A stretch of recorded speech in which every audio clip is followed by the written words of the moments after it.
That's really Brad Pitt driving a real Formula One car during a real race. So in the next 52 seconds, let's get real about why F1 is unlike any movie you've ever seen.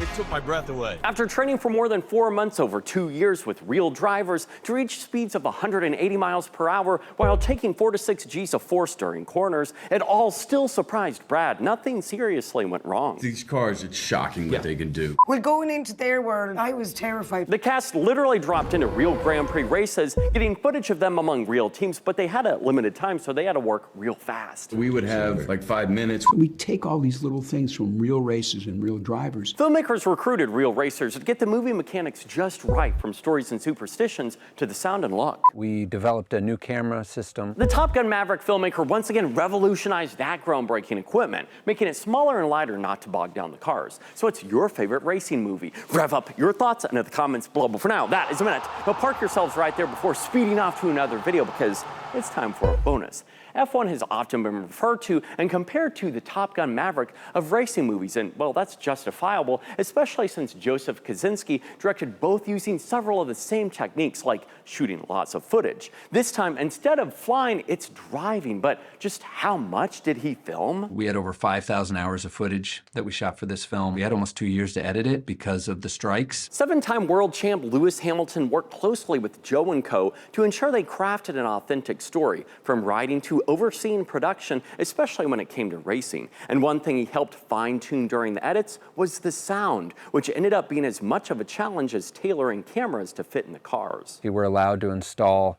microphones on the real F1 cars, which was a tricky thing to do. Mercedes engineers even custom built some rigs, turning an F2 chassis into an F1-like car. That way they could handle the extra weight of the cameras, which then made it possible to shoot off and on the track during real races, something Joseph said was vital in capturing the spirit of race day. It was also incredibly nerve-wracking because, you know, rather than having a day to shoot a scene or even a few hours, sometimes we'd only have a few minutes. The actors also faced an issue with the cameras in the cars, which limited their visibility of seeing out, but Brad insisted of keeping their placement to get the right shot. The actors had to be at the top of their game, but if we pulled it off, the result would be something that, you know, people had never seen before. Just like real drivers and their real stories influencing the movie, so did the mistakes made while filming, which also influenced moments, which was a little scary at the time, but rewarding. Brad and Damson had a few maybe surprising spins while shooting the movie, and we were able to use that footage. So what do you think about F1 the movie, and what surprised you the most about learning how they made this flick? I think it's really wonderful that Apex are giving second chances to the elderly.